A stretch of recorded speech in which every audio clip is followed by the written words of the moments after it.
स्वागत है भाई, स्वागत है, स्वागत है भाई, स्वागत है। मोदी मोदी मोदी मोदी मोदी मोदी मोदी मोदी।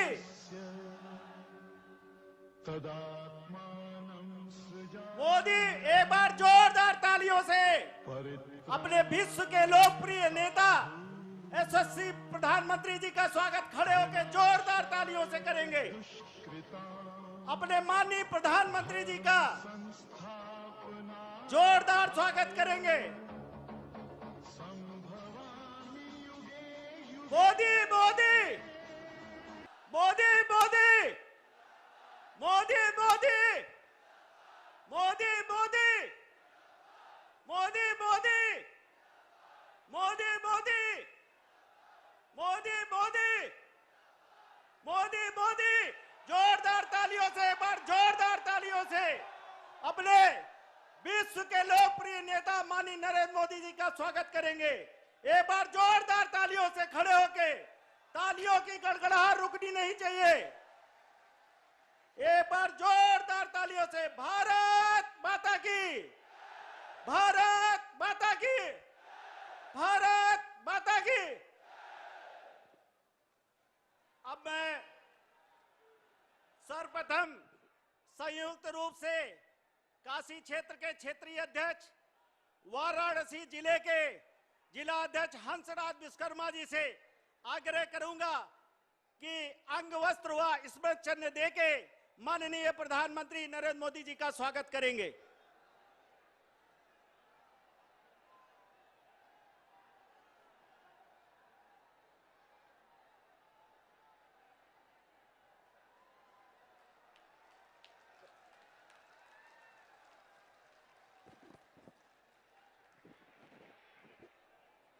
अब मैं भारत की 130 करोड़ जनता में भारतीय होने के गर्व को जागृत करने वाले विश्व के लोकप्रिय नेता, देश के यशस्वी प्रधानमंत्री माननीय नरेंद्र मोदी जी के स्वागत भाषण के लिए अपना दल की राष्ट्रीय अध्यक्ष, केंद्रीय राज्य मंत्री बहन अनुप्रिया पटेल जी से को आमंत्रित करता हूं।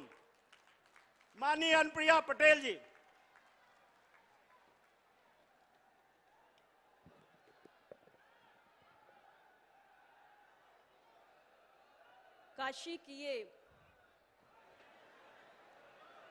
काशी की ये पवित्र धरती, जिसने देश को माननीय प्रधानमंत्री जी के रूप में एक अमूल्य धरोहर सौंपी है, एक ऐसे प्रधान सेवक जिन्होंने मां गंगा के बुलावे पर काशी आकर पूरे देश का कायाकल्प करने में स्वयं को खपा दिया, ऐसे माननीय प्रधानमंत्री जी जिनके विचारों की ऊंचाई और जिनके शब्दों की गहराई विपक्षियों को अक्सर निरुत्तर करने का काम करती है, ऐसे प्रधानमंत्री जी जिन्होंने मन की बात करके देशवासियों की आत्मा को छूने का काम किया है।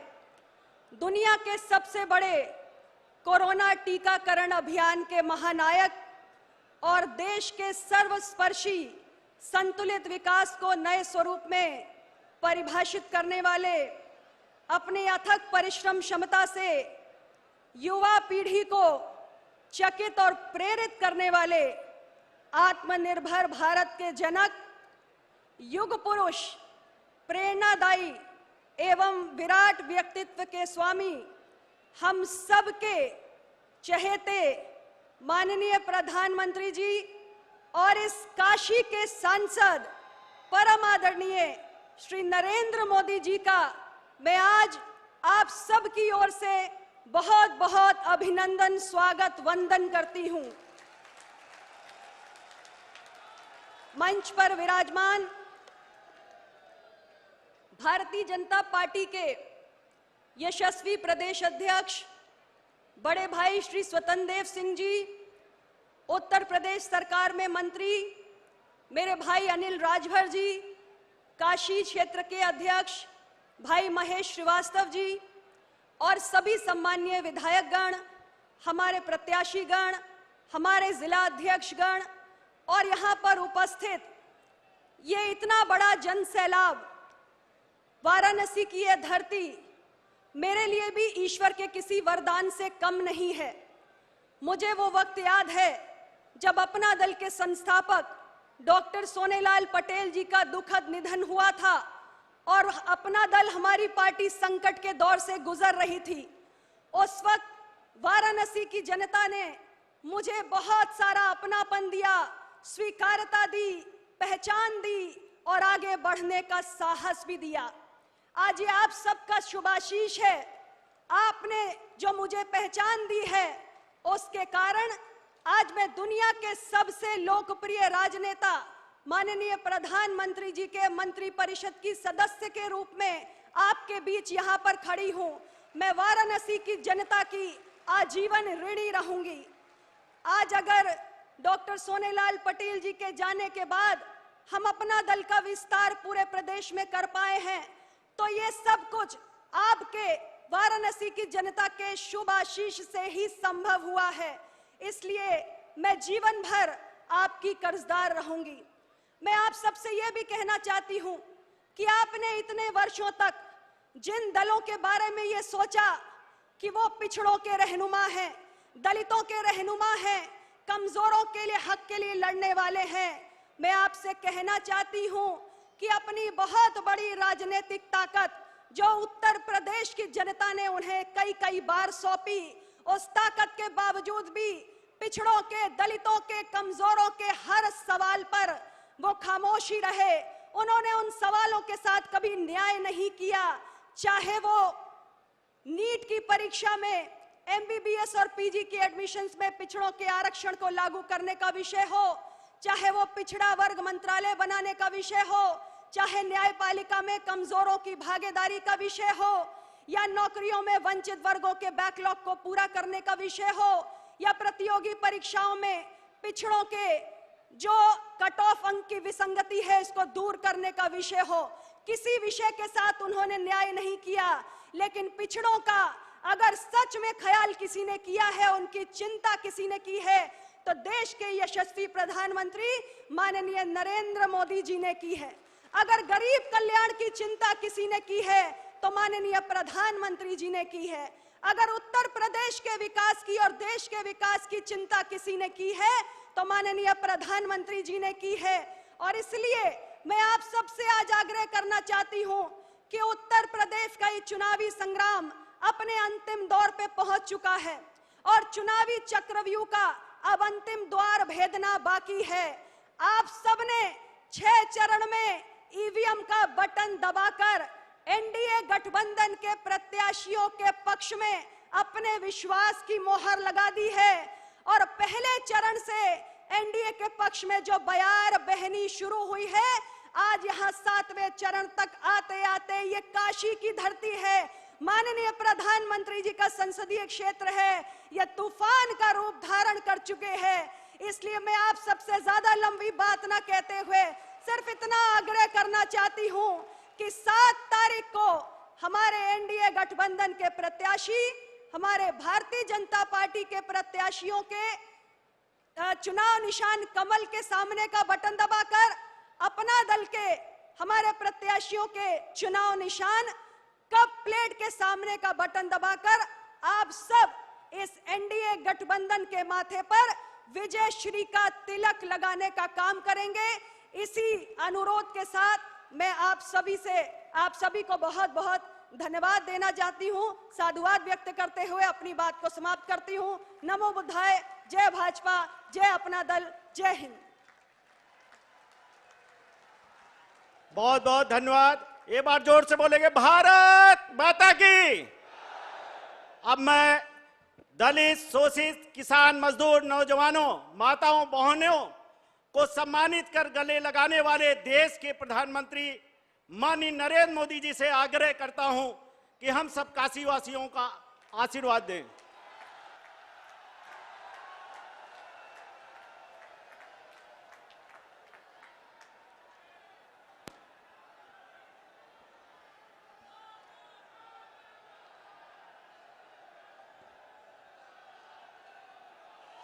हर हर महादेव। हर हर महादेव।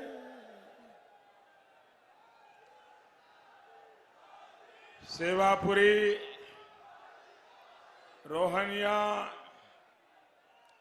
बड़ा गांव, पिंडरा, हरहुआ आदि स्थान से आयल सभी भाई लोगन के प्रणाम है।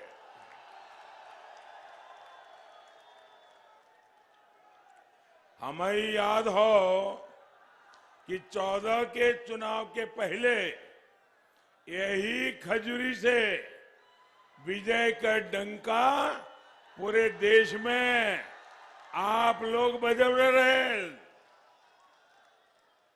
यहाँ के भगवती महारानी और खजूरी हमारे हृदय में हो।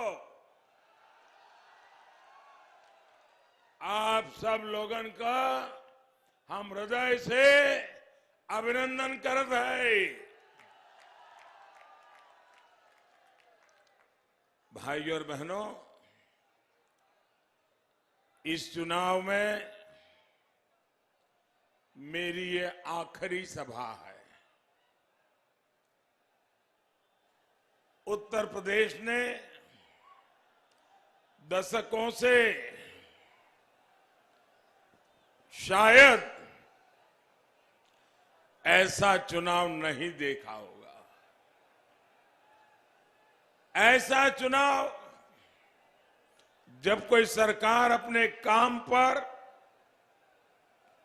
अपनी ईमानदार छवि पर भेदभाव और पक्षपात रहित विकास पर और सुधरी हुई कानून व्यवस्था के दम पर जनता जनार्दन का आशीर्वाद मांग रही हो।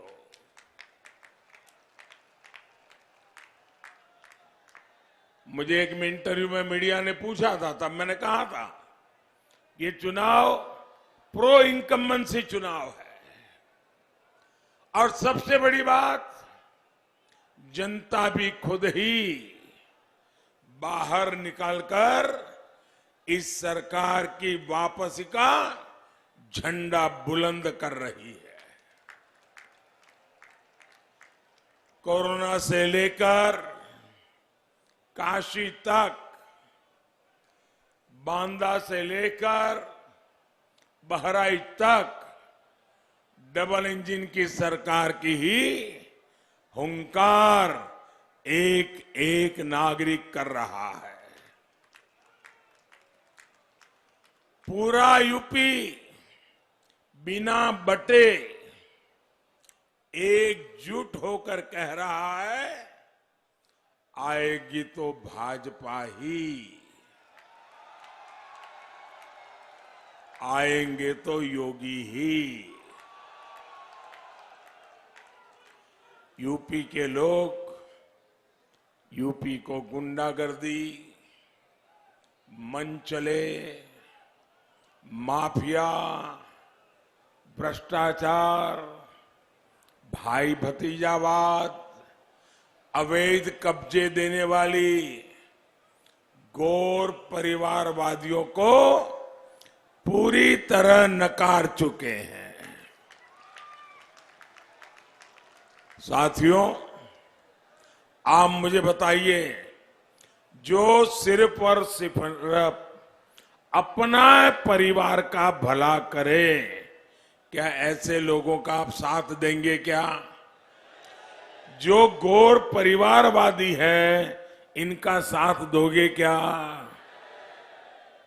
साथियों, ये गौर परिवारवादी की एक खास आदत है। ये जो बोलते हैं वो करते नहीं, और जो नहीं बोलते वही करते हैं।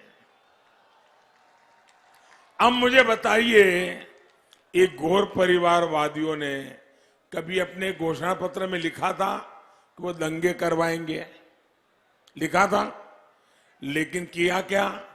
दंगे कराना इनके घोषणा पत्र में नहीं था, लेकिन इन्होंने 5 साल दंगे ही दंगे करवाए। अवैध कब्जे और लूट खसूट इनके घोषणा पत्र में नहीं था। इनकी यही सबसे बड़ी उपलब्धि रही।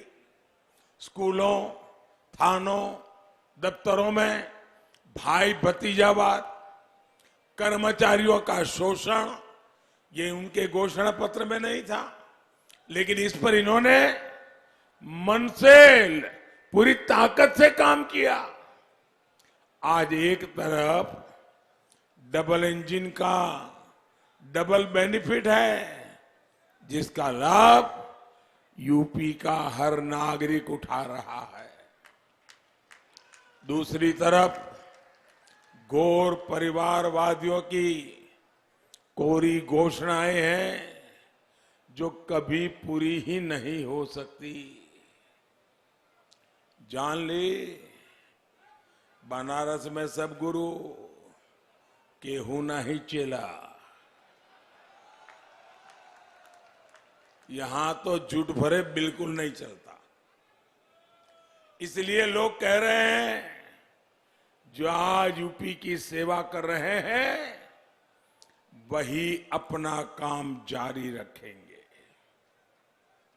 साथियों, चिर पुरातन काशी की आत्मा को बनाए रखते हुए कायाकल्प हो सकता है, ये विश्वास आज हर जगह दिखता है। मां गंगा हो, मां अन्नपूर्णा हो, काशी विश्वनाथ धाम हो, दिव्यता का, भव्यता और आधुनिकता से साक्षात्कार आज हर कोई अनुभव कर रहा है। पर्याप्त बिजली, बिजली के तारों का जो जाल था, उस जाल से मुक्ति, पानी की किल्लत से मुक्ति, चौड़ी होती सड़कें, नए हाईवे, नए पुल, नए फ्लाईओवर, पूरा वाराणसी जिला बदलाव की राह पर है। वाराणसी के 3.25 लाख किसान परिवारों के बैंक खाते में 450 करोड़ रुपए, 450 करोड़ रुपए पीएम किसान निधि के माध्यम से छोटे किसान के खाते में पहुंच गए। 450 करोड़ रुपया। इसके अलावा rice research centre, cargo centre और नए डेयरी प्लांट से, नए गोवर्धन प्लांट से किसान और पशुपालकों की सुविधाएं भी बढ़ी हैं।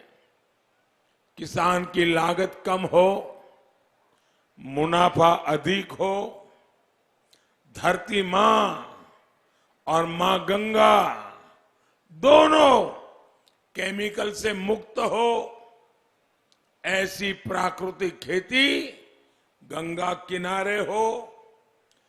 इस पर 10 मार्च चुनाव नतीजे के बाद तेज गति से काम किया जाएगा।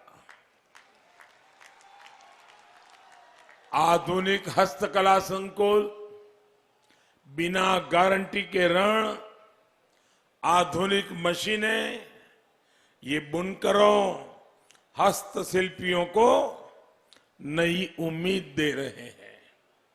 आंख के इलाज से लेकर कैंसर जैसी गंभीर बीमारी का इलाज पहले मुंबई दिल्ली दौड़ना पड़ता था, आज काशी में हो रहा है भाइयों, काशी में हो रहा है। और ये इलाज भी आयुष्मान योजना की वजह से गरीबों के लिए मुफ्त है। यही तो विकास है। जो आज दिखता है, और ये विकास बिना भेदभाव सबके लिए है। वाराणसी को देखकर पूरे पूर्वांचल में विकास का विश्वास पैदा हुआ है। भाई और बहनों, 21वीं सदी का ये तीसरा दशक पूरी दुनिया के लिए नई चुनौतियां, अभूतपूर्व संकट लेकर आया है। लेकिन भारत ने तय किया है कि इस अभूतपूर्व संकट को, इन चुनौतियों को हम अवसर में बदलेंगे। ये संकल्प सिर्फ मेरा नहीं है, सिर्फ सरकार का नहीं है, ये हिंदुस्तान के 130 करोड़ नागरिकों का है, आप सभी का है, पूरे उत्तर प्रदेश का है, पूरे देश का है। मुझे बहुत खुशी है कि बीते 7 सालों में राष्ट्रहित, भारत हित को सर्वोच्च प्राथमिकता देते हुए अनेक क्षेत्रों में अनेकविध काम हो रहे हैं। यही संकट काल में देश की ताकत बन रहा है। जिसका जितना सामर्थ्य है वो उसको राष्ट्रहित में समर्पित कर रहा है। आज अगर भारत के विरुद्ध कोई भी गलत बात होती है तो हर नागरिक एक सुर में उठ खड़ा होता है। इसलिए आज अगर कोई पंचायत के लिए भी वोट करता है तो राष्ट्रहित को देखकर वोट करता है। वो जानता है कि देश ताकतवर रहेगा तो गांव और बिरादरी के मुद्दे भी हल हो जाएंगे। यूपी के लोगों की इसी भावना को उत्तर प्रदेश चुनाव के हर चरण में मैंने खुद अनुभव किया है। साथियों, हमारे गांवों की एक शक्ति ये भी है कि जब संकट आता है तो हर कोई गीले शिकवे भुलाकर एकजुट हो जाता है। लेकिन देश के सामने कोई चुनौती आती है तो एक घोर परिवारवादी इसमें भी राजनीतिक हित ढूंढते रहते हैं। भारत की सेना, भारत के लोग अगर संकट से लड़ते हैं तो ये उस संकट को और गंभीर बनाने के लिए उसमें जो भी परेशानियां पैदा कर सकते हैं पूरी ताकत से करते रहते हैं। ये हमने कोरोना के दौरान भी देखा और आज यूक्रेन संकट के दौरान भी हम यही अनुभव कर रहे हैं। भाई और बहनों, अंध विरोध, निरंतर विरोध, घोर निराशा, नकारात्मकता, यही इनकी राजनीतिक विचारधारा बन चुकी है। वरना देखिए, भारत 2 साल से 80 करोड़ से अधिक गरीब, दलित, पिछड़े, आदिवासी मेरे इन परिवारजनों को मुफ्त राशन उपलब्ध करा रहा है।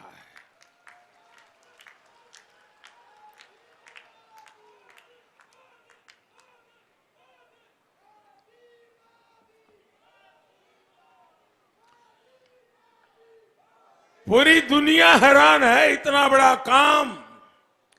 लेकिन मुझे खुशी है कि मेरा गरीब खुश है, मेरी गरीब मां मुझे आशीर्वाद दे रही है।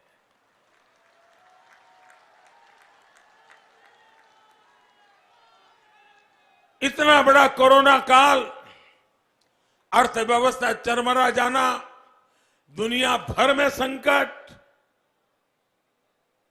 गरीब परिवार की कौन सुनेगा। भाइयों बहनों, देश के खजाने पर कितना ही बोझ क्यों ना आ जाए, लाखों करोड़ रुपए क्यों न खर्च हो जाए, लेकिन मैंने तय किया था गरीब के घर में चूल्हा जलता रहना चाहिए। गरीब मां का बच्चा भूखा सोना नहीं चाहिए। और इसलिए 2 साल से हिंदुस्तान में आजादी के बाद कभी भी ऐसी सेवा नहीं हुई है जो सेवा करने का सौभाग्य आप सबने मुझे दिया है। लेकिन भाइयों बहनों, ये गौर परिवारवादी देश के इस सामर्थ्य को भी कमतर करने में जुटे हैं। दुनिया का कोई भी बड़े से बड़ा, समृद्ध से समृद्ध देश 100% कोरोना टीकाकरण, मुफ्त टीकाकरण के नजदीक भी नहीं पहुंचा है। कई देशों में टीकाकरण के विरोध में धरने प्रदर्शन चल रहे हैं। भारत का हर नागरिक शांति से मुफ्त टीका लगा रहा है। भाइयों बहनों, जरा हाथ ऊपर करके मुझे बताइए, आपका टीका लगा है? आप सबका टीका लगा है? अच्छा, मुझे बताइए, दुनिया में तो टीके लगाने के लिए हजारों रुपया खर्च होता है। आपको कोई खर्चा हुआ है क्या?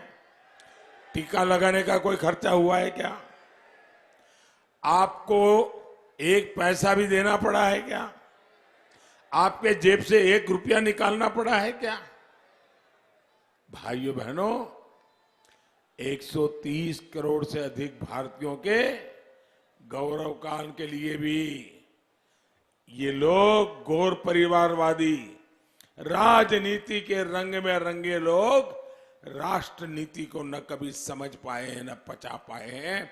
इतना बड़ा काम, 130 करोड़ देशवासियों का इतना बड़ा सहयोग, टीकाकरण अभियान पूरी दुनिया में अद्भुत चला हो, लेकिन उनके मुंह से एक सही शब्द निकला है क्या?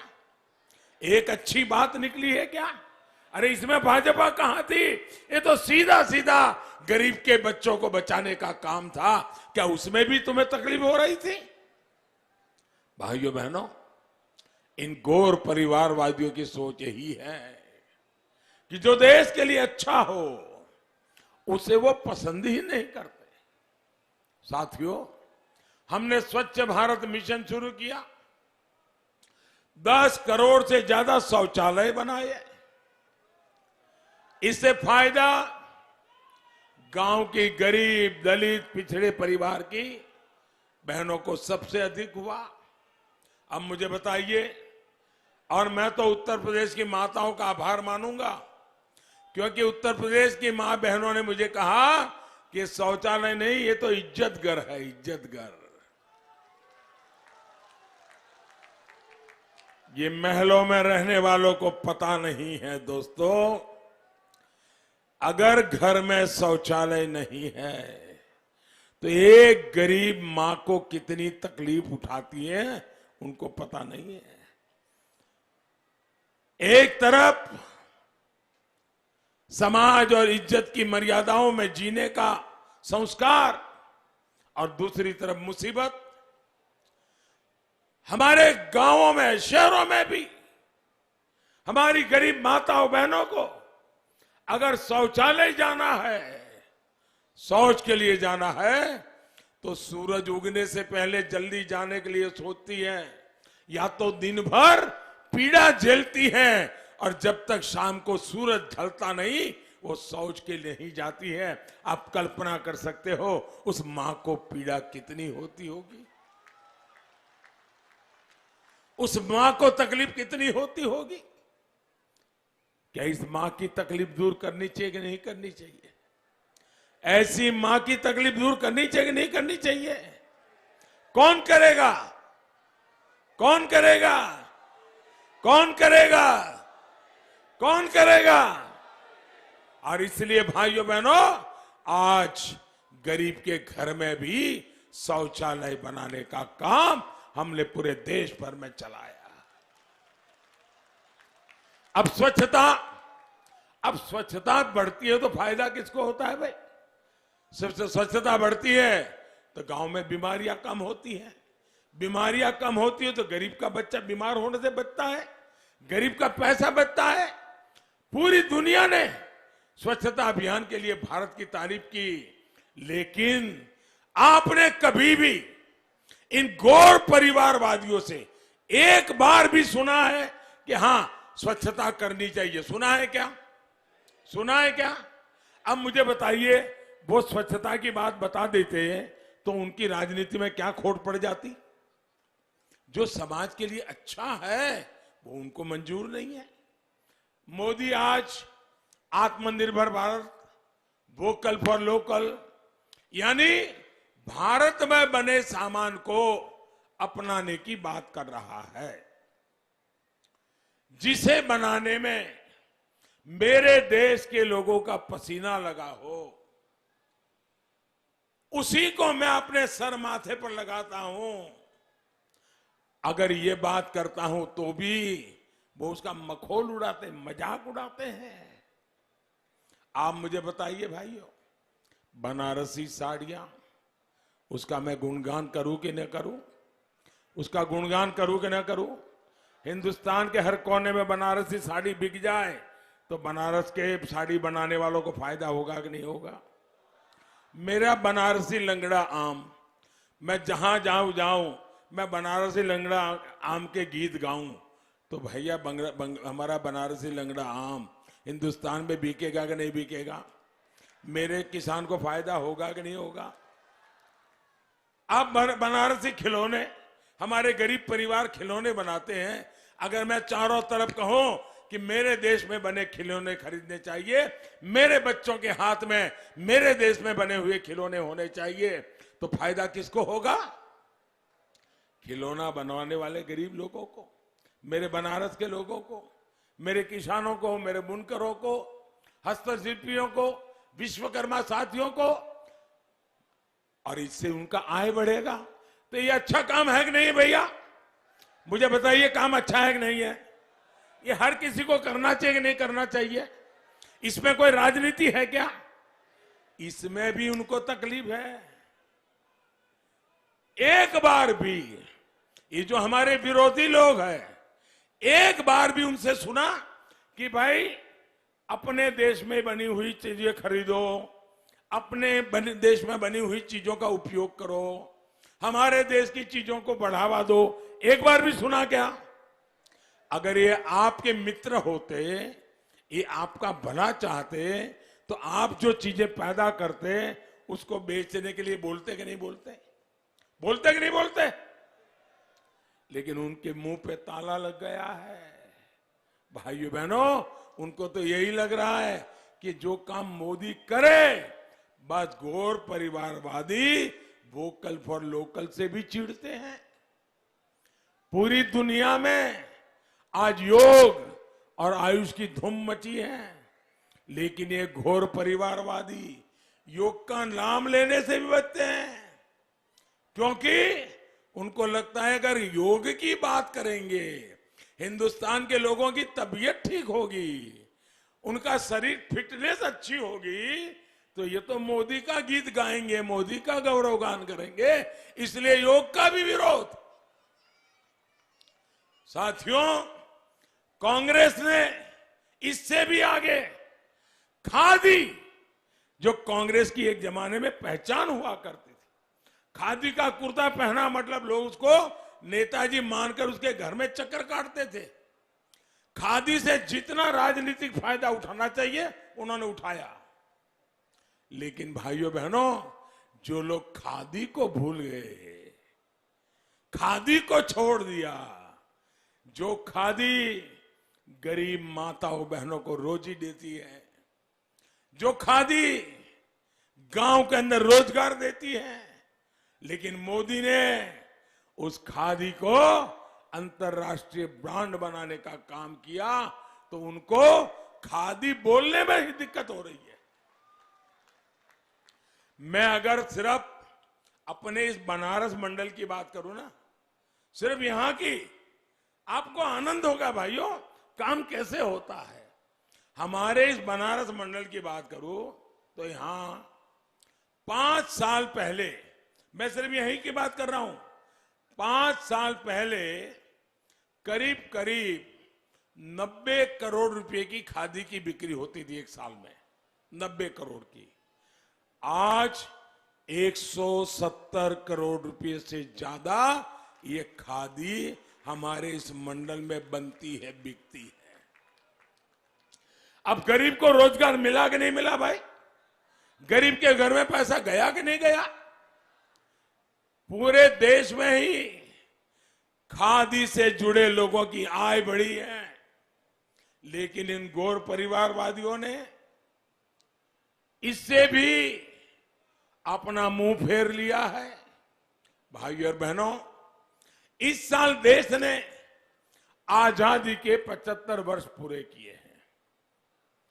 पूरा देश आजादी का अमृत महोत्सव मना रहा है।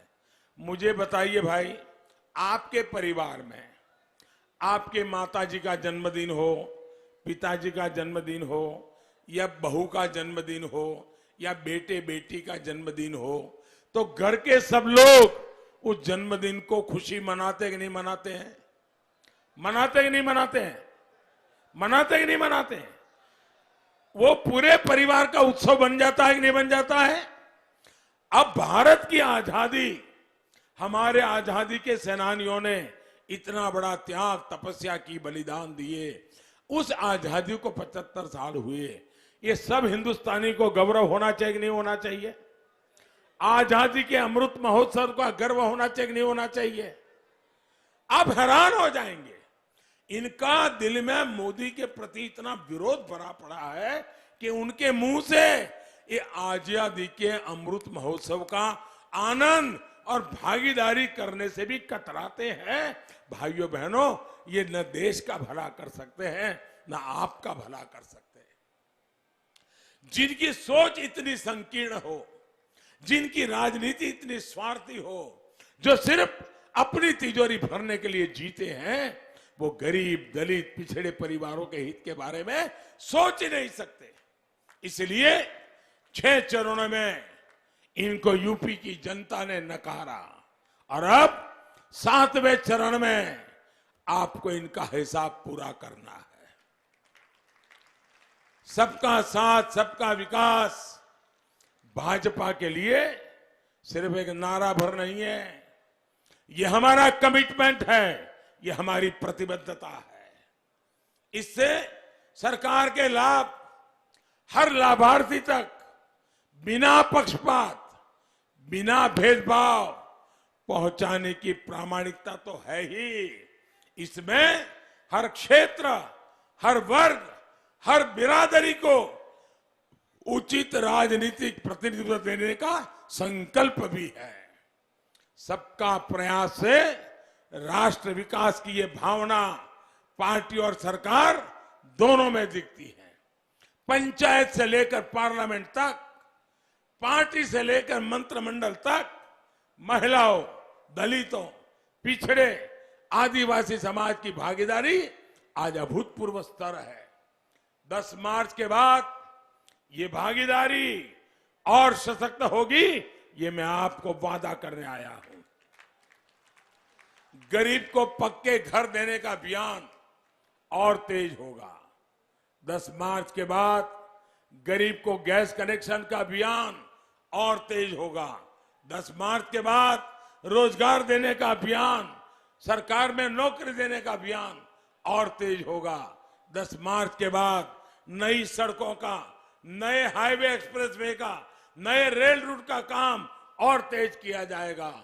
और जो ये मुट्ठी भर अपराधी माफिया फिर बाहर निकलने के लिए सपने देख रहे हैं, मुंडी दिखाना शुरू किया है, कानून उनका हिसाब भी चुकता करे, ये काम भी तेज किया जाएगा। भाई, विशेष रूप से मैं बहन बेटियों से कहूंगा, खास करके मेरी बहन बेटियों से मैं कहूंगा, आपका ये आशीर्वाद ही मेरे जीवन की बहुत बड़ी पूंजी है। आज हिंदुस्तान के हर कोने में, इस चुनाव में भी मैं जहां जहां गया हूं, माताओं बहनों ने जो मुझे आशीर्वाद दिए हैं, एक प्रकार से माताएं बहनें मेरा रक्षा कवच बनी हुई है। माताएं बहनें आज जिस प्रकार से सारे बंधनों से ऊपर उठ करके देश के लिए, अपनी बेटियों के उज्जवल भविष्य के लिए आज जो मेरा साथ दे रही है ना माताएं बहनें, मैं आपका एडवांस में धन्यवाद करने आया हूं। मैं एडवांस में धन्यवाद करने आया हूं। भाइयों बहनों, हमारी बहन बेटियों की रक्षा सुरक्षा पहले भी डबल इंजन की सरकार की सर्वोच्च प्राथमिकता थी और आगे भी रहेगी। इसलिए मेरी माताओं बहनों को मैं आग्रह करूंगा, निकल पड़िए। अभी 2 दिन आपके पास है, निकल पड़िए मेरी माताएं बहनें, सारा निर्णय आप करवा दीजिए। देखिए मेरी बहन बेटियों की इज्जत, मेरी मां बहनों की इज्जत, मेरी बहन बेटियों की सुरक्षा, इसके लिए हम पूरी जिंदगी खपा देते कि नहीं खपा देते हैं। और इसलिए माताओं बहनों, आज मैं आपके पास, मैं कल काशी में जनता जनार्दन के दर्शन के लिए निकला था। मेरा सौभाग्य था, मैंने कल वो जो दृश्य देखा है, राजनीतिक रैलियां तो बहुत देखी है, लेकिन जो कल बनारस में जनता जनार्दन के लिए दर्शन के लिए निकला था, बच्चे हो, बूढ़े हो, गरीब हो, अमीर हो, हर कोई जिस प्रकार से आशीर्वाद दे रहा था, भाइयों बहनों, जिंदगी में इससे बड़ी कमाई क्या होती है, इससे बड़ी पुण्याई क्या होती है। और माताएं बहनें, कल मैं कहता हूं रोड शो में मेरी माताएं बहनें जो बढ़ चढ़ करके आई थी, ये बात इस बात का सबूत है कि इस बार उत्तर प्रदेश का भविष्य भी मेरी माताएं बहनें फैसला करने जा रही है। आप सबसे मेरा आग्रह है, आपको, भाजपा को, अपना दल को, निषाद पार्टी को भारी मतों से जिताना है। और भाइयों बहनों, अपना दल के लिए वोट मांगने का मेरा भी हक बनता है।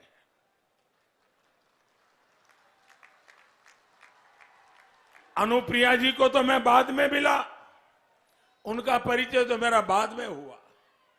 मेरा परिचय सोनेलाल जी से रहा हुआ है और सोनेलाल जी की गरीबों की भलाई के लिए जो जिद थी उनके मन में, कभी समझौता नहीं करते थे जी। और गरीबों का शोषण करने वालों का वो कभी साथ नहीं दे सकते थे। वो सोनेलाल जी के सपनों को पूरा करने का आज हमारे पास अवसर आया है। इसलिए अपना दल के लिए भी वोट मांगने का मुझे हक है भाइयों।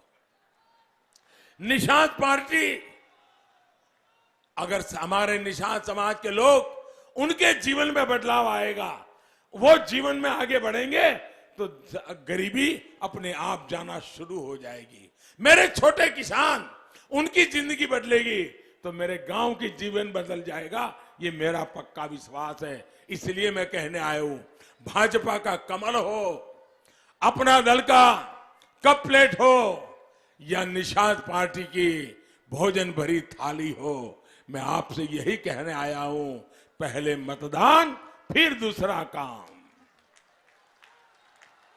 भाइयों बहनों, मेरे लोकसभा के चुनाव में भी आप लोगों ने इतनी बड़ी रैली नहीं की थी। आज इतनी बड़ी रैली की है, इतनी बड़ी रैली। मैं सचमुच में आपका बहुत धन्यवाद करता हूं। लेकिन अब इतनी बड़ी रैली हो गई, आज 5 बजे चुनाव प्रचार समाप्त हो जाएगा, तो आप घर जाके सो जाओगे क्या? सो जाओगे क्या? अब तो हो गया, अब तो हो गया, जीत गए, ऐसा करोगे क्या? ऐसा मत करना। जब तक मतदान पूरा नहीं होता है, हमें घर घर जाना है।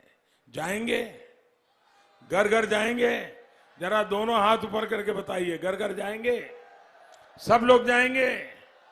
अच्छा, मेरा एक काम करेंगे, मेरा एक काम करेंगे, जरा सब लोग हाथ ऊपर करके बताएं तो मैं बोलूं। मेरा एक काम करेंगे, हमारे इस क्षेत्र में हर घर पर जाके कहना, मोदी जी आए थे, मोदी जी ने अपना प्रणाम आपको पहुंचाया है और आपके आशीर्वाद की कामना की है। पहुंचा दोगे? पहुंचा दोगे? घर घर जाकर के मेरे प्रणाम पहुंचाओगे? भाइयों बहनों, ये प्रणाम पहुंचाओगे ना तो मन से वो मुझे आशीर्वाद देंगे और उनके आशीर्वाद मेरे लिए एक नई ऊर्जा बन जाते हैं। गरीब, पीड़ित, दलित, शोषित, पिछड़ों के लिए मेहनत करने की मुझे और हिम्मत मिलती है और ताकत मिलती है। और इसलिए भाइयों बहनों, हर घर जाना, मेरे प्रणाम पहुंचाना और मतदान के दिन एनडीए के सभी साथियों को जिताने के लिए ज्यादा से ज्यादा मतदान कराइए। इसी एक अपेक्षा के साथ मैं पूरे उत्तर प्रदेश को, खास करके उत्तर प्रदेश के सरकार के अधिकारियों को, पुलिस विभाग के लोगों को, आज मेरी इस चुनाव की आखिरी सभा में उन सबका अभिनंदन करना चाहता हूं, क्योंकि उन्होंने शांतिपूर्ण मतदान करवाया। मैं इलेक्शन कमीशन का अभिनंदन करता हूं कि 6 चरण में इतना शांतिपूर्ण और इतना शानदार मतदान का प्रबंध किया। इसके लिए उनको मैं इसलिए धन्यवाद देता हूं कि उनकी इस व्यवस्था शक्ति के कारण लोगों का लोकतंत्र पर विश्वास बढ़ता जाता है। तो इस काम के लिए मैं उनका भी अभिनंदन करता हूं। इस पूरे चुनाव अभियान के दरमियान आप लोगों ने भारतीय जनता पार्टी और हमारे एनडीए के साथियों की जो चिंता की है, हमें जिस प्रकार से संभाला है, जिस प्रकार से जहां हम नहीं पहुंच पाए वहां जनता जनार्दन पहुंच गई है। इसलिए आज इस आखिरी चुनावी सभा में मैं देश में इन 5 राज्यों के मतदाताओं का भी हृदय से बहुत बहुत आभार व्यक्त करते हुए, सबका धन्यवाद करते हुए मैं मेरी वाणी को विराम देता हूं। और 10 तारीख को, इस बार 10 तारीख को जब चुनाव के नतीजे आएंगे तो रंगों वाली होली उसी दिन शुरू हो जाने वाली है। उस रंगों वाली होली मनाने के लिए बहुत बहुत शुभकामनाएं, बहुत बहुत धन्यवाद। भारत माता की, भारत माता की। भगवा है चोला जिनका, बस राम की बात करे। भगवा है चोला जिनका, बस राम की बात करे। हिंदू है हिंदू हम, हिंदू है हिंदू हम, बस राम की बात करे। हिंदू है हिंदू हम, बस राम की बात करे। यूपी में फिर से हम भगवा लहराएंगे।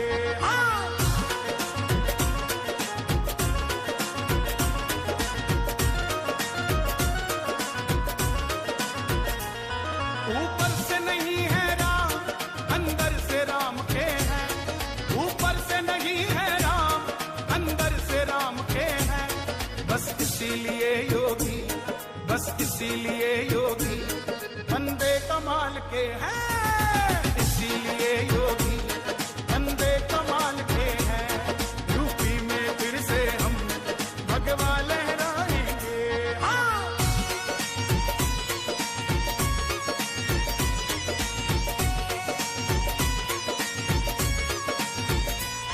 योगी जी आए हैं, योगी ही आएंगे। योगी जी आए हैं, योगी ही आएंगे। संतों